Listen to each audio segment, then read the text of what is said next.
একই যাত্রার পৃথক ফল তো আর হয় না।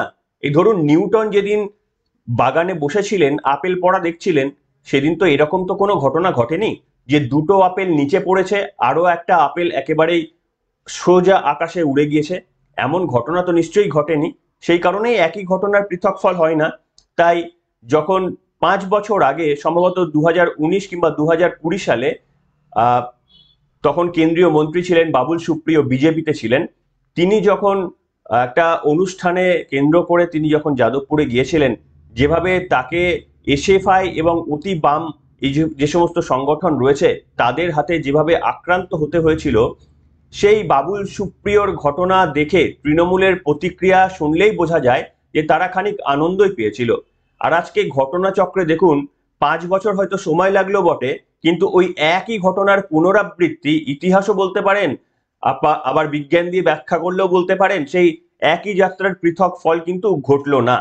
শিক্ষামন্ত্রী ব্রাত্য বসু যেদিন গিয়েছিলেন যাদবপুর ক্যাম্পাসে, সেই ক্যাম্পাসে যাওয়ার সময় তার গাড়ির কাঁচ ভাঙচুরের বিভিন্ন রকমের অভিযোগ এবং তিনি খানিক আঘাতপ্রাপ্ত হয়েছেন।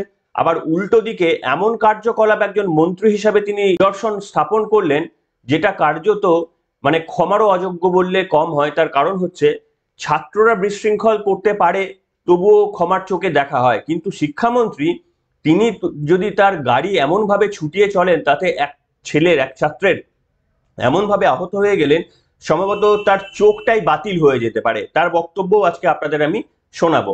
এইরকম একটা পরিস্থিতিতে যাদবপুরের তাপ উত্তাপ ছড়ালো ঠিক কি কারণে, এবং যে কারণে বিজেপি আক্রান্ত হওয়ার পর কার্যত খানিক মুচকি হেসেছিল তৃণমূল কংগ্রেস, সেই 5 বছর পর আজকে তাদের সেই একই পরিণতি। এই তথ্য আজকে আপনাদের সামনে তুলে ধরবো। নমস্কার, welcome to simple as ABC. আপনাদের সকলকে স্বাগত জানিয়ে শুরু করছি অত্যন্ত গুরুত্বপূর্ণ আরো একটি পর্বে। প্রথমেই একটা ভিডিও দেখাই, এবং ভিডিওটা একটু কাটছাট করে কিংবা ব্লার করে দেখাতে হবে।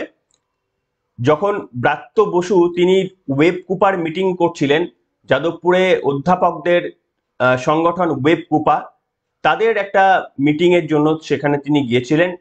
ঢুকতে তিনি পেরেছিলেন বটে, কিন্তু বেরোনোর সময় এসএফআই এবং আরো যে সমস্ত বামপন্থী ছাত্র ইউনিয়নগুলো রয়েছে তাদের রোষের মুখে পড়তে হয়।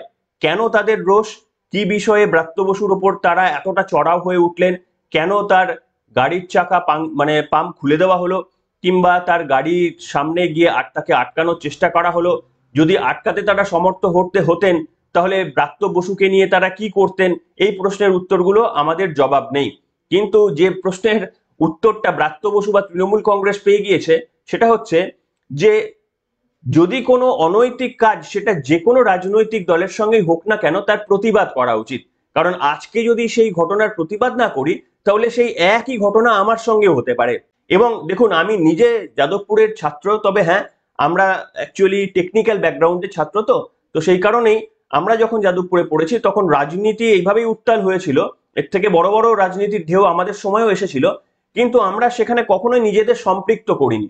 এবং এটাই স্বাভাবিক যে যাদবপুরে যারা ইঞ্জিনিয়ারিং ব্যাকগ্রাউন্ডে পড়ে তারা কিন্তু এই কমার্স, আর্টস, এরা যে রাজনীতির জন্য যাদবপুরটাকে বেছে নেন, তাদের থেকে সম্পূর্ণ আলাদা। এটা হয়তো অনেকে বিশ্বাসই করতে চাইবেন না যে যাদবপুরের ইঞ্জিনিয়ারিং ডিপার্টমেন্টটা আর এই নর্মাল আর্টস কিংবা কমার্স কিংবা এই সমস্ত ডিপার্টমেন্টের থেকে সম্পূর্ণ আলাদা। ম্যাক্সিমাম স্টুডেন্ট কিন্তু ইঞ্জিনিয়ারিং স্টুডেন্ট, তাদের ফোকাস পড়াশোনা এবং চাকরির দিকে থাকে, আর এদের থাকে কিন্তু এই সমস্ত আন্দোলন, দেওয়াল লিখন, বিভিন্ন রকমের স্লোগান, শাউটিং, ক্যান্টিনে বসে আড্ডা, এই ধরনেরই কিন্তু সংস্কৃতি এরা দিনের পর দিন চালিয়ে আসছে। এবং এবার আপনাদের সামনে আমি যে ভিডিওটা দেখাবো, যে একজন আক্রান্ত ছাত্র, আপনারা হয়তো দেখলেন কিছুটা ব্লার, একজন ছাত্র পড়ে গিয়েছিল, তিনি কি বক্তব্য বলছেন হাসপাতালের বেডে শুয়ে। তার একটা চোখ রক্তময়, হয়তো সে চোখে দেখতে পারবে কিনা আমরা বলতে পারবো না, আমরা চাই সে ঠিক হয়ে যাক, কিন্তু অতিবাম একজন নেতা, তিনি কি বলছেন তার বক্তব্যটা শোনাবো। আছি এবার আজকে যখন নাকি আমরা ট্রাইপার্টাইট মিটিং এর জন্য ব্রাত্য বসুর সাথে কথা বলছিলাম, আমি নিজেও ছিলাম কথা বলাটার সময়, উনি রাজি হয়েছিলেন সমস্ত ছাত্রছাত্রীর সাথে বসবেন। তো তখন তৃণমূলের বাকি এরা ধাক্কা দেখি শুরু করে, মারপিট করে এবং ব্রাত্য বসুকে গাড়িতে তুলে দেয়। দিয়ে উনি গাড়িতে ওঠার পর বলেন যে পুরোভাবে বেরিয়ে যেতে। আমরা গাড়ির সামনে বসলাম যে স্যার দাঁড়ান, আমরা কথাটা বলবো।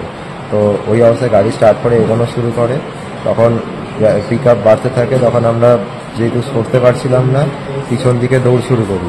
দিয়ে তারপর হচ্ছে চিৎকার তখন আমরা করি যে গাড়িটাকে থামান, আমরা সরবো।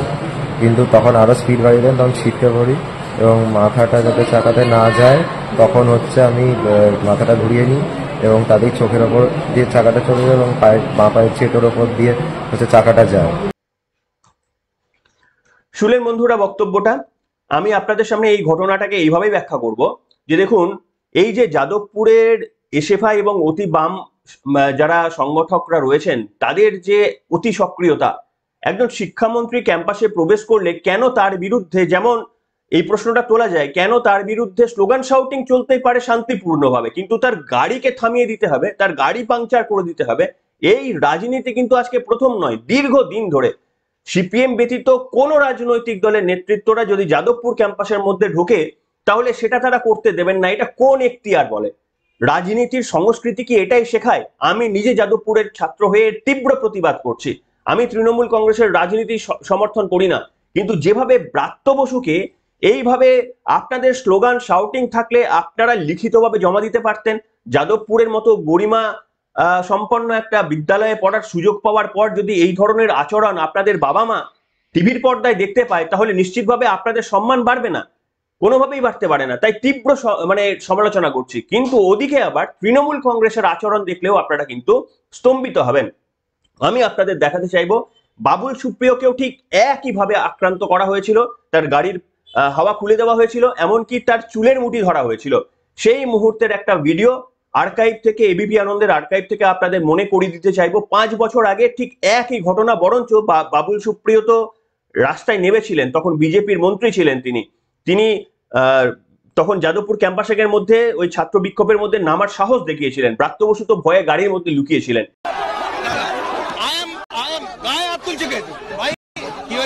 আপনি কে? আপনি গেট আউট ফ্রম হিয়ার। এটা পড়ে আছেন কেন? আপনি এটা পড়ে আছেন কেন? কি এটা কিসের ইউনিভার্সিটি? আপনি you get out from here. আপনি কেন কথা বলছেন? You are an employee here. You are an employee here. You are an employee. Please behave like that. গায়ে হাত তুললে এটা গায়ে হাত তুলো না। ডিবেটে হারাও, ডিবেটে হারাও। Use your language. আরে ল্যাঙ্গুয়েজটা তো ঠিক ইউজ করো। আমি তোমার দাদার মতো, ল্যাঙ্গুয়েজটা ইউজ করো ঠিক মতো। তুমি আমায় গো ব্যাক দিয়ে বলতে পারাতে পারবে না। আমি এখানেই থাকবো। না না, যা করার করে না। যদি অসভ্যতা করো আমি যাবো না। আমি গুলি চালাই না। আরে শোনো, আরে আমি গুলি চালাই না, দাঁড়িয়ে আছে দেখো। আমার দিদি হলে এই ওকে বলছি যাও। দেখলেন বন্ধুরা, এই যে ব্রাত্য বসুকে আক্রান্ত হওয়ার ঘটনাতে তখন কিন্তু দেখুন এই যুদ্ধটা কার্যত ছিল বিজেপি এবং সিপিএম এর মধ্যে।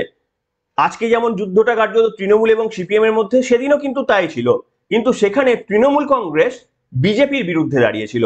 ছাত্র সংগঠনকে নিয়ে কখনো বলেননি যে কেন একজন মন্ত্রীকে তোমরা হেনস্থা করছো, কেন ক্যাম্পাসের মধ্যে কোনো মন্ত্রী ঢুকতে পারবে না। তখন বলা হয়েছিল রাজনীতি করতে ঢুকেছে এই বাবুল সুপ্রিয়। তখন বলা হয়েছিল রাজনীতি করতে কেন বাবুল সুপ্রিয় গিয়েছে বলে বলা হয়েছে। আর আজকে ব্রাত্য বসু কি করতে গিয়েছিলেন? মিষ্টি বিতরণ করতে গিয়েছিলেন। এমনি তো ব্রাত্য বসু বিভিন্ন যা যা মন্তব্য করেছেন, সেই মন্তব্যগুলো বিশ্বাস করুন কোনো সভ্য সমাজে করা যায় কিনা এই প্রশ্ন ওঠে। তার কারণ সম্ভবত 2000 সালটা আমার এক্স্যাক্টলি মনে নেই, 20-21 সাল নাগাদ হবে, তার একটা ভিডিও প্রকাশ্যে ঘোরাফেরা করে নেট মাধ্যমে, সেটা একেবারেই রয়েছে যে তৃণমূল করলেই কিন্তু চাকরি পাওয়া যায়, সরকারি চাকরি তারাই পাবে যারা তৃণমূল করে। একেবারেই উদার কণ্ঠে ব্রাত্য বসু এই বক্তব্য বলতে পারেন।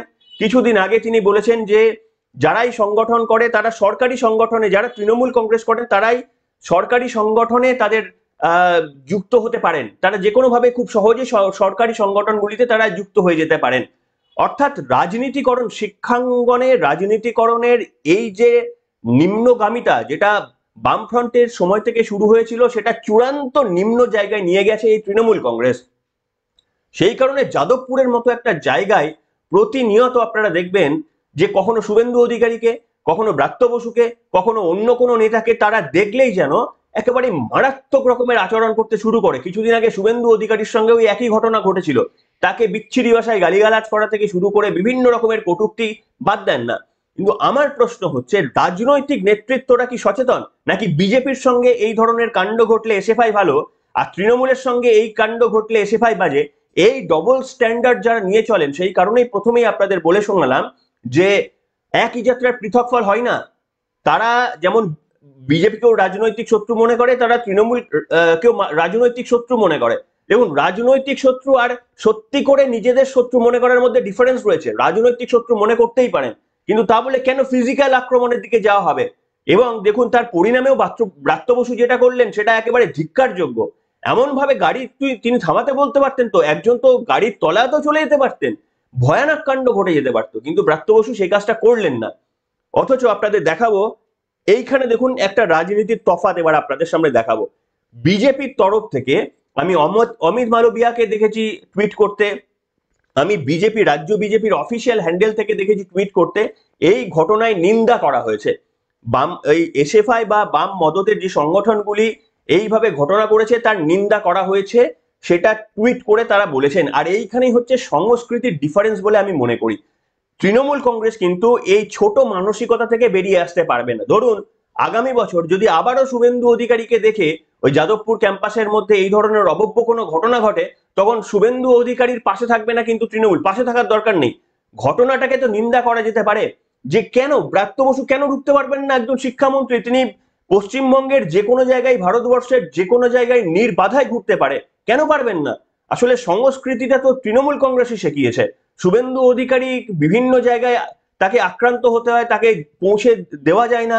যে কোনো জায়গায় যেখানে তাদের শক্ত ঘাঁটি, সেখানে কিছুতেই শুভেন্দু অধিকারীকে সেখানে যেতে দেওয়া হবে না। এই ধরনেরই তো রাজনীতির আমরা শিক্ষা দেখে এসেছি। এইখান থেকে কিন্তু তৃণমূল কংগ্রেস আর বেরোতে পারছে না। আর দেখুন, সেই কারণে একদিন তারা এই ঘটনা নিয়ে খুবই আহ্লাদিত ছিল। বাবুল সুপ্রিয়র আক্রমণ, কিংবা জগদীপ ধনকরকেও একদিন এই ধরনের হেনস্থার শিকার হতে হয়েছিল। তিনি পশ্চিমবঙ্গের রাজ্যপাল ছিলেন, তিনিও সম্ভবত এই ধরনের সমাবর্তন অনুষ্ঠান বা কোনো একটা অনুষ্ঠানে তিনি গিয়েছিলেন যাদবপুর বিশ্ববিদ্যালয়ে, কিন্তু তার সত্ত্বেও কিন্তু তাকে এই ধরনের হেনস্থার শিকার হতে হয়েছিল। কিন্তু তারপরে তৃণমূল কংগ্রেসের স্ট্যান্ড বদলায়নি। সেই কারণে আমি বলছি যে যেটা আপনি করবেন সেটা কিন্তু ফেরত আসে। এটা মানেন কি মানেন না সেটা আলাদা ব্যাপার, কিন্তু আপনার কৃতকর্ম আপনার কাছেই ফেরত আসবে। আপনি গায়ের জোরে, ক্ষমতার জোরে, লোক বলে, পুলিশকে দেখিয়ে সবকিছু করে আপনি কিছুদিন আটকে রাখতে পারেন, কিন্তু যে কৃতকর্ম আপনারা করছেন সেই কৃতকর্মর প্রত্যেকটি পায় পয়সা আপনাদের কাছেই ফিরে আসবে। এটা একেবারেই ধ্রুব সত্য। তাই এখনো সময় আছে। যেটা নিন্দা সেটাকে কড়া ভাষায় নিন্দা করুন, যেটা সত্যি সেটার পেছনে বলুন। চাকরি দুর্নীতির যে নিন্দা হয়েছে, কুণাল ঘোষ দেখলাম তাদের নিজেদের সরকার রয়েছে, সরকার তারা চালাচ্ছে, অথচ যারা তাদের সরকারের দুর্নীতির জন্য যারা আজকে রাস্তায় বসে রয়েছে, সেই সমস্ত ছাত্রছাত্রীদের নিয়ে বিশ্বজিৎ বসু, মাননীয় বিচারপতি বিশ্বজিৎ বসুর সম্পর্কে স্লোগান এবং শাউটিং করছেন। এটা কোন ধরনের পশ্চিমবঙ্গ? আমরা তো অবাক হয়ে যাচ্ছি যে একটা রাজনৈতিক দল ক্ষমতায় থাকে, চাকরি প্রার্থীরা তারা চাকরি না পেয়ে রাস্তায় বসে রয়েছেন, আর তাদেরকে নিয়ে আন্দোলন করছেন বিচারপতিকে গালিগালাজ করতে করতে। এবং আমি ছাত্রছাত্রী, দেখুন পশ্চিমবঙ্গের ছাত্রছাত্রীদের দেখেও অবাক হয়ে যাচ্ছি যে এইটুকু ন্যূনতম বোধবুদ্ধি যদি কারুর না থাকে, যে প্রশাসনের দায়িত্ব তাদের চাকরির সুনিশ্চিত করা, সেই প্রশাসনের বিরুদ্ধে আওয়াজ না তুলে, হয়তো কিছু এখানেও জানি না কাটমানির ব্যাপার রয়েছে কিনা, কিংবা অন্য কোনোভাবে পাইয়ে দেওয়ার রাজনীতি রয়েছে কিনা আমি বলতে পারবো না, কিন্তু যে প্রশাসনকে মূলত দায়ী করা যায়, যে প্রশাসনের রাজত্বকালে তাদের এই চাকরি হলো না, দুর্নীতি হলো, তাদের দায়ী না করে বিচারপতির বিরুদ্ধে তারা দায়ী করে রাস্তায় নামছেন, বলছেন আমরা হাইকোর্ট ঘেরাও করব। এইটা হচ্ছে পশ্চিমবঙ্গ, আর এটা হচ্ছে পশ্চিমবঙ্গের বর্তমান ছাত্র সমাজ। তাহলে এই ছাত্র সমাজের মধ্যে থেকে যারা নেতা তৈরি হবেন, তারা কুণাল ঘোষের মতো নেতা ছাড়া আর কি নেতা তৈরি হতে পারেন? এই হচ্ছে কিন্তু আজকে গোটা পশ্চিমবঙ্গের অবস্থা। তাই আমি বলবো যারা অভিভাবকরা রয়েছেন, যাদের মানে বাচ্চারা হয়তো যাদবপুরে পড়েন, একটু সচেতন করুন। জানি এই বয়সে কেউ সচেতন হবেন না, সবাই হাত কামড়াবেন ঠিক আপনাদের মতো করেই। তৃণমূল কংগ্রেসকে নিয়ে এসেছিলেন আপনারাই, আর এখন হয়তো আপনারাই হাত কামড়াচ্ছেন। তাই সেই ভুলগুলো আপনাদের বা আমাদের ছাত্রছাত্রীরা, আমাদের সন্তান সন্ততিরা করবে। তারপরে 15 বছর পর তাদেরও যখন ওই রক্তের জোর কমবে, তারাও ভাববে যে হ্যাঁ, কি ভুলটা আমরা করেছিলাম। কিন্তু এটুকু সৎসাহস আমাদের নেই যে সত্যকে সত্য বলা আর মিথ্যাকে মিথ্যা বলা। একজন শিক্ষামন্ত্রীকে ক্যাম্পাসে ঢুকতে দেওয়া যাবে না, এটা কোন তুগলকি রাজনীতি, কোন তুগলকি এটা মানে আচরণ হচ্ছে? এটা কি ভেবে দেখবেন না বামপন্থী সংগঠনগুলো? এই প্রশ্নটা নিশ্চিতভাবে জোরালো ভাবে করছি, এবং তৃণমূলকেও বলবো যে এই ধরনের ঘটনা বিজেপির সঙ্গে ঘটলেও আপনারাও নিন্দা করতে শিখুন। তবেই একটা সুস্থ এবং সুষ্ঠু সমাজের জন্ম দেওয়া সম্ভব হবে। কি বলবেন বন্ধুরা? আপনাদের মন্তব্য লিখে জানাবেন। অন্তত এই বিষয়ে এখনকার মতো এখানে শেষ করলাম।